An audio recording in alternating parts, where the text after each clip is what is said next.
அனைவருக்கும் வணக்கம். இது உங்கள் கரூர் கிளாசிக் கிச்சன்.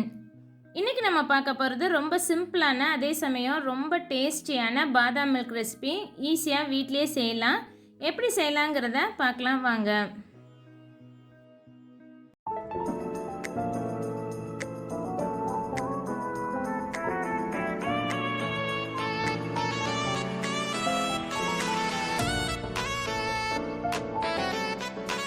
இதுக்கு ஃபஸ்ட்டு நம்ம பாதாம் ஊற வைக்கணும். நான் இன்றைக்கி 1/4 கப்புக்கும் கம்மியாக, அதாவது 25 பாதாம் எடுத்திருக்கேன். இதை தண்ணி விட்டு அரை மணி நேரம் ஊற வச்சு எடுத்துக்கலாம். பச்சை தண்ணியிலே ஊறி வந்துடும். உங்களுக்கு ஒரு சில சமயம் டக்குன்னு ஊறி வரணும்னு நினச்சிங்கன்னா கொஞ்சம் சூடான தண்ணி விட்டு தண்ணி ஆறுற வரைக்கும் ஊறிச்சினாவே தோல் விட்டு வந்துடும். நல்லா ஊறினதுக்கப்புறமா இந்த மாதிரி தோல் நீக்கிட்டு மிக்ஸி ஜாரில் ஆட் பண்ணிக்கோங்க. ஒரு பேனில் ஃப்ரெஷ் மில்க் அன்றைக்கி 2 கப் அளவுக்கு எடுத்திருக்கேன். கிட்டத்தட்ட 600 ml, கரெக்டாக 600 ml மில்க் எடுத்திருக்கேன். இது காய்ச்சாத ஃபுல் ஃபேட் மில்க்கு.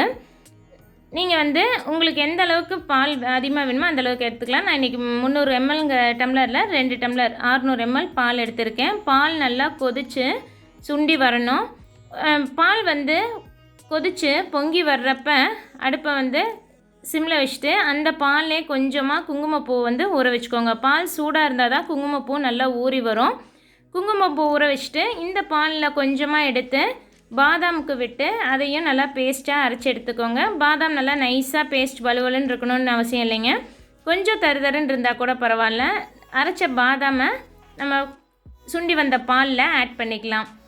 இந்த பாதாம் பேஸ்ட் நம்ம மிக்சியில் அரைக்கும் போது அதில் இருக்கிறத இன்னும் கொஞ்சமாக பால் விட்டு ரின்ஸ் பண்ணி அதையும் உள்ளேயே ஆட் பண்ணிக்கோங்க. தண்ணி விட்டுற வேண்டாம். எதாக இருந்தாலும் நம்ம பால் ஊற்றியே செய்யும்போது தான் நமக்கு பாதாம் பால் நல்லா திக்காக கிடைக்கும். இப்போ ஆட் பண்ணதுக்கப்புறம் பாதாம் பேஸ்ட் ஆட் பண்ணதுக்கப்புறம் கொஞ்சம் நேரம் அப்படியே மீடியம் ஃப்ளேமில் வச்சு கிளறி விட்டுகிட்டே இருங்க.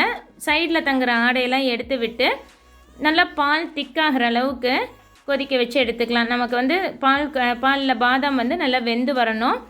இதுக்கப்புறமா ஒரு 6 டேபிள் ஸ்பூன் அளவுக்கு நான் இன்றைக்கி சர்க்கரை ஆட் பண்ணுறேன்.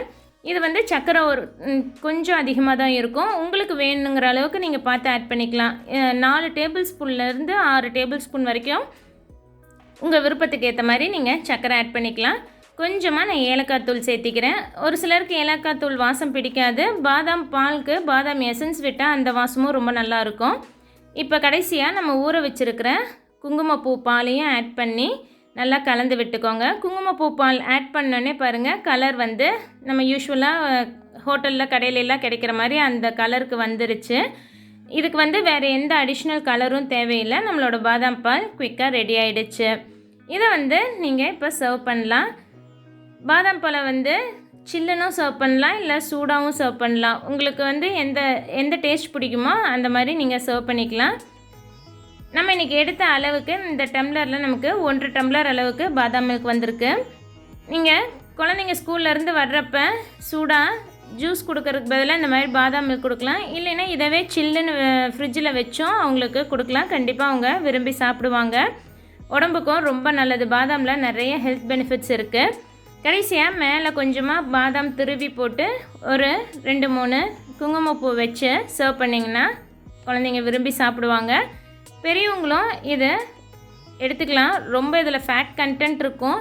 இருந்தாலும் நமக்கு உடம்புக்கு நல்ல கொலஸ்ட்ரால் தான் பாதாம் ஆட் பண்ணும். அதனால் கண்டிப்பாக தாராளமாக பெரியவங்களும் இதை எடுத்துக்கலாம். குயிக்காக இதோட நியூட்ரிட்டிவ் வேல்யூ பார்த்துடலாம்.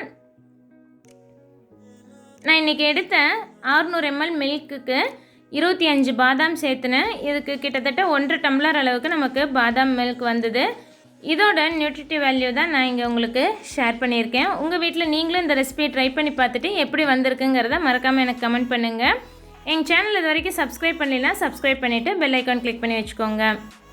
தேங்க்ஸ் ஃபார் வாட்சிங்.